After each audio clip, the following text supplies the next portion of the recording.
أعوذ بالله من الشيطان الرجيم.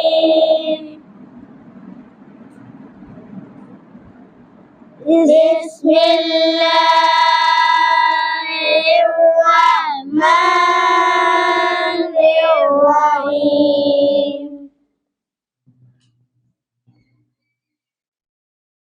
ألم تر كيف فعل ربك بأصحاب الفيل؟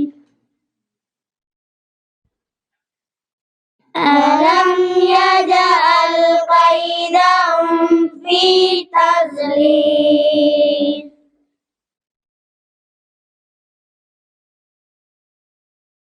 وأرسل عليهم طيرا أبابيل